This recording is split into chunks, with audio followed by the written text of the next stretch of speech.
All right, you bunch of yahoos, strap yourselves in for another episode of Dan and Don's Toxic Masculinity. In other words, shut up, sit up, and pay attention. I mean, you've already blown me away with a couple of the adventures that you've come up with. But let's just delve into a different area of your life, like the movies. Ooh. When did you first get involved in movies, and what was your very first movie? One of the very first movies. First, I had a TV show. It was 18 Wheels of Justice, and 18 Wheels of Justice. Yeah. Well, You know, big hit. You remember the guy from the Coca-Cola Light Break who was taking his shirt off? You remember that all the way back? All the From the women. what? Coca-Cola Light Break. It was a Coca-Cola commercial. It was the guy who took off his shirt and he would drink a Coke. And all the women in the office, they would know he would do it and they would look at him. Now, that guy became very famous and then he got his own TV show, 18 Wheels of Justice. And I was a bank robber in that movie, in that TV show. And they put a wig on me and glasses, as my disguise as the bank robber. And my scene, I could dream my scene. I learned so hard, I memorized everything. I thought I was going to be okay. So, but it was a Thursday. And on Friday, it was going to be a long weekend. Everybody wanted to go home. And they're going to have a Friday, Saturday, Sunday off, And I was the last scene of the night. So now the cameras are in my faces. And I started sweating, and the wig starts sliding off. The glasses start sliding off because I start sweating. And they go, and action. And I go, what's my line? I immediately forgot what I needed to say. So I mess it up. And the fourth time I mess it up, I hear the crew going, oh, like this. And I turned around and I go, give me a break here. I'm freaking nervous as shit. This is not helping. Please. And then everybody started laughing. And then my ice was broke. And what do you know? The next scene I nailed right away. Yeah. But that was just to show you that it's really easy to do in front of a mirror and to memorize your lines. But once they put two cameras in your face and everything, the pressure is on, you're like, whoa, what do I say? You see, it's like fighting. The first fight I had, I didn't know what I was doing. I know I won, but I mean, it wasn't pretty. I was just hitting him. You got those guys in the workout room who win their national championship or world championship every day in the workout room. Yep. But you put them in front of the crowd, they piss their fans. Yep. And that's the same with acting. So then I already was taking acting classes. Right away when I came to America, I started taking acting classes because I knew eventually I wanted to do something like that. So then I had what was it? Oh, I did The Eliminator. The Eliminator was my first starring movie. And where, this has been done before, people are on an island, rich people come in and they're going to hunt these people down, right? I mean, it is what it is. But I had a lot of fun doing that movie. Then I made a short comedy, The Kingdom of Ultimate Power. You can find this on YouTube, The Kingdom of Ultimate Power. We want to? And I want... Do we want to find it on YouTube? Yeah, you will find it. You'll find it. No, we want to? Oh, no, you want to. This is good. This movie actually got me in Here Comes the Boom because we won first prize at the film festival. Yeah. And I was the lead in that. So then when the movie Here Comes the Boom came around, Sony Studios, because Kevin, he's a good buddy of mine, he said, I want Bas for that part. And they said, no, because he's not an actor, we cannot take the risk. This is a $60 million movie. And he showed him the movie that I did, the comedy, Kingdom of Ultimate Power. And that was it. That was the deciding factor. They said, okay, he can do it. You see? But so I was very fortunate to be around people like a Kevin James, who gave me just a chance. And Holt McElhenney, he's the lead actor from Mindhunter on Netflix. Yeah, Holt's a great guy. Holt is a great guy, Holt, yeah. He also, I worked with him on a TV show in Vancouver, and then I was his fight choreographer. And then he said, no, let Bas do the scene one time. And then I did the scene, and everybody go, whoa, and suddenly I had a part. You see, so every time I'm lucky with guys who give me a chance, and then thankfully I do it the correct way at that moment, and I was in it. That was what happened with Here Comes the Boom as well. I did a few episodes on King of Queens. Then after I did Here Comes the Boom, he had this new show, Kevin Can Wait. I did like 21 episodes on that, and that was a great one because it's comedy and it was a sitcom. And I was telling Tony also, it's like, it's almost like I was fighting again, because during the week you rehearse, you do everything, and then Friday you film in front of a live audience. So now the pressure is on because you can't mess up. But if you mess up and you do it a funny way, people start laughing. Like the first show I did for them, I came up and they introduced you before, and I had like 10 people applauding. You know, there's 400 people there. Like 10 people clapping, oh, it's a Bas Rutten, whatever. And then after, and I messed up a few times, but I had a great way of dealing with it and make it funny, boom, boom, boom. And afterwards, when they introduced me at the end to farewell, thinking people went up, way, so I went from having 10 people, suddenly everybody started. I go, whoa, this is like fighting. It's like immediately reaction from the audience, It was super cool. You have that little nerve again that you have with fighting also, you need that to be on your toes.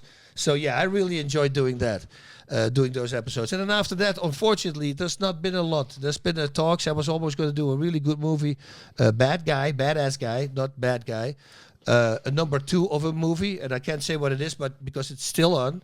But that was just when COVID hit, and otherwise I would have done that movie. So hopefully now, because he's filming another movie now, this guy, it's going to come back, and I can do that, because then I had a comedy part, and I want to have a badass part as well. How'd you meet Kevin James? I met Kevin all the way back in '97 because he and Joe Rogan actually used to watch me fight Pancrase from pay-per-view. Yeah. So when he found out that I was in May, I arrived in '97. I arrived in LA. That was what the first season he had the King of Queens. He when I met him, he found out I was there, so his management called me and he wanted to train with me. And then I met him at his 1-bedroom apartment that he was sharing with his brother. This is all the way back to first season, and we just immediately became friends. And he's still a very close friend of mine. I mean, I've known him since '97 now. So within 3 months, I was in America. And he's still the same guy. Yeah. He never changed, never became better than other people. It's so amazing to be that person in a 1-bedroom apartment, and now he's Kevin, right. And he didn't change a bit. He's a really good dude. That's great. Yeah. Well, they've actually showed him, I think, several times actually in attendance at some of the UFC shows in the past. Yeah. No, he loves fighting also, he's a big fight fan. And he's actually an incredible athlete as well. He hates it when I say this, but when you saw Here Comes the Boom and you see him on the Volksmith, that's all him. Like there was a fun part because we went to the screening and there was this woman, a writer, was sitting next to me. And when at the very end, Krzysztof Szyszynski has him in an armbar and he lifts him up, he slams him down, and then he hits him and the fight is over. And this woman started, she goes, yeah, right. That's what she said. I go, oh, this is funny that you say that. I think it's on the Blu-ray. She says, what? I say, because he knew this was going to happen. So what happened, all the extras were there. And he says, hey, guys, we're going to bring a crane in. I said, come here first, Krzysztof. He says, put me in an armbar. And he goes literally like this. Whoop, boom, whoop, boom, whoop, boom. Well, he's a powerlifter. And he says, okay, everybody saw that? Yeah, okay, bring in the crane. Now you know that I can do it for real. Everybody was like, oh, what did he just do? Krzysztof, 220 pounds. Just lifted it up like it was nothing. James is a powerlifter, right? He used to be a wrestler. He's a strong guy, and his technique is really good. I remember when I was teaching him the first time, my wife said, and how is he? I go, he's a big guy, but boy, he listens to instructions immediately. I say, oh, turn a little bit more in and do this. He will do that immediately. He's a really good golf player, very good hand-eye coordination. Yeah. Wow. Yeah.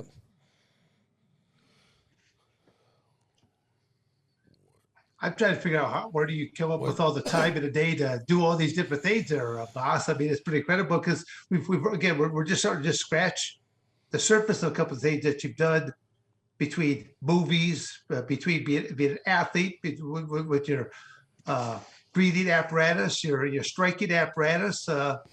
Let's talk about Bas Rutten, the author. When did you write your very first book? And was it a training manual? Was that what your first one was? Yeah, it was not a real book, because I don't know if I will be good with that. I will be good if somebody's a ghostwriter and I tell them everything. They want to do it with my life now since I had such a crazy life.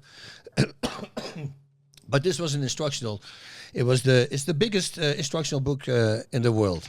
It has, I believe, 6,800 pictures, two volumes, volume 1 and 2. The Bas Rutten's Big Book of Combat, and I put a lot of time in that in order to make it perfect. Because this is the worst thing. So I edit the whole book, right?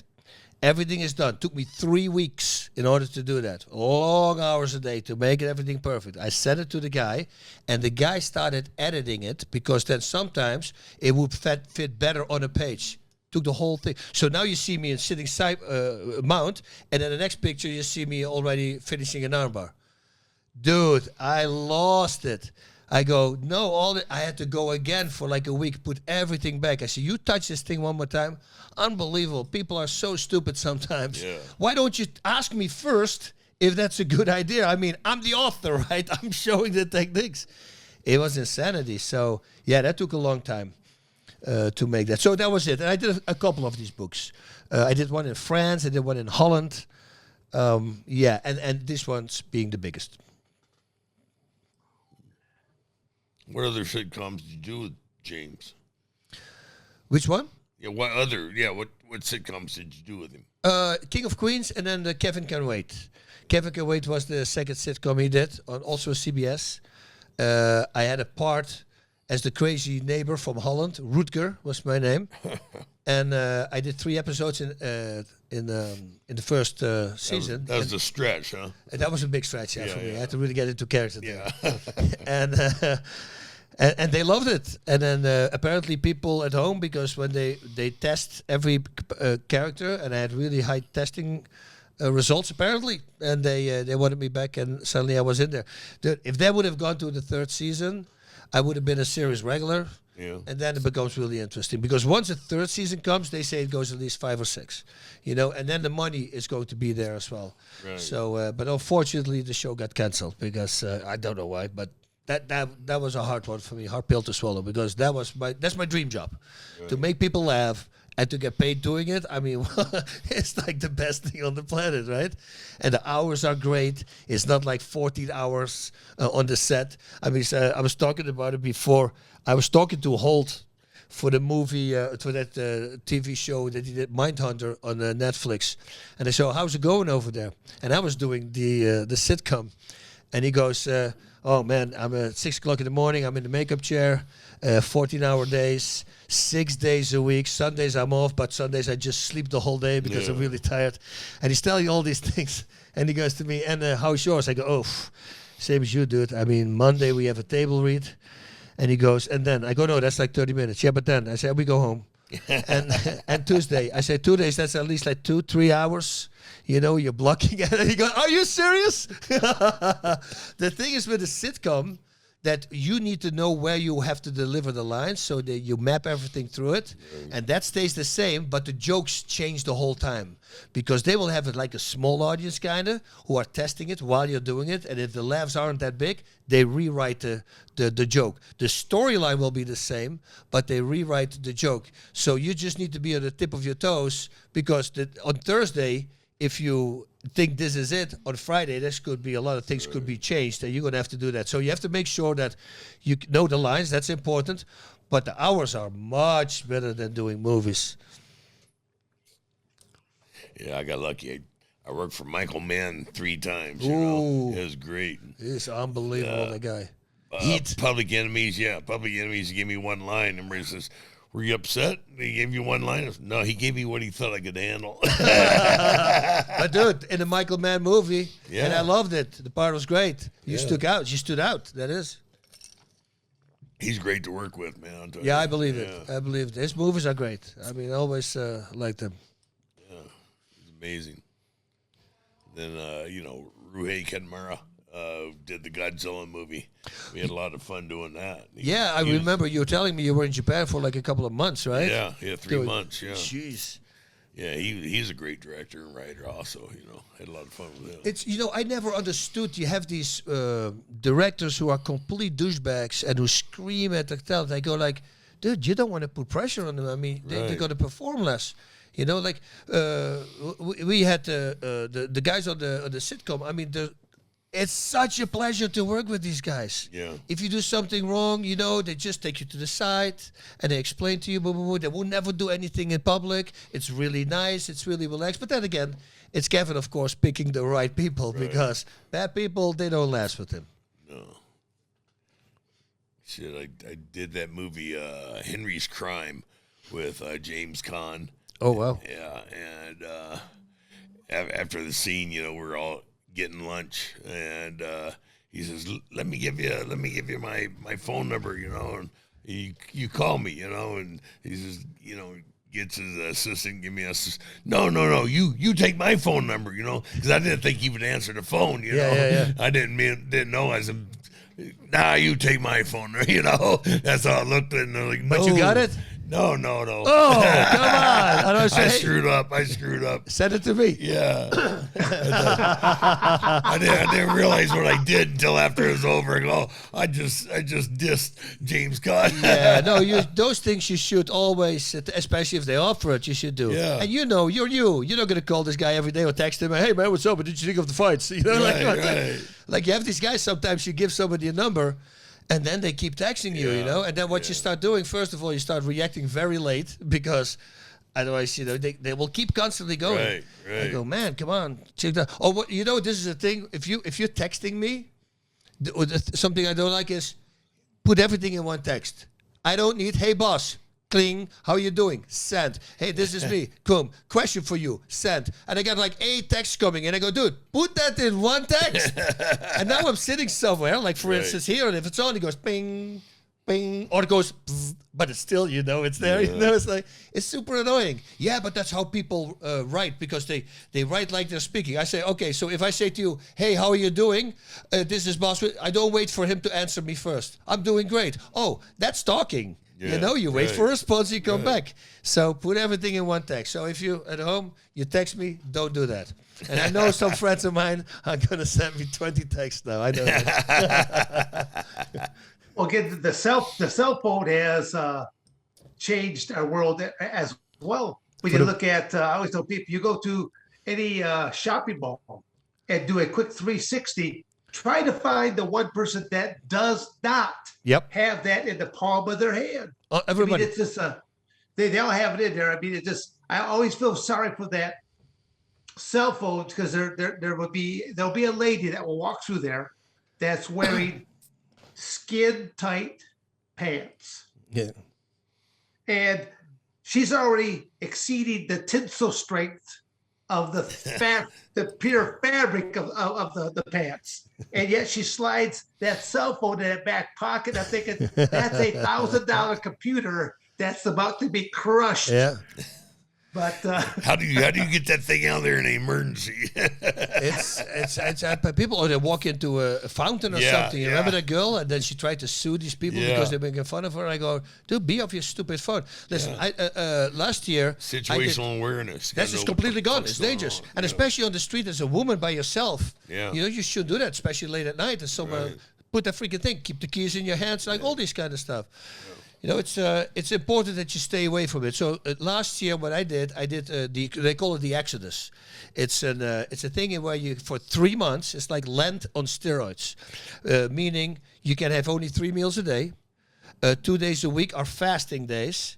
No sweets, no candy, no nothing. In your coffee, no sugars, no nothing. You can't watch TV. You can't go on your computer or on your phone, only for your job. Dan Severn would go into withdrawals on any of those. Dude. No.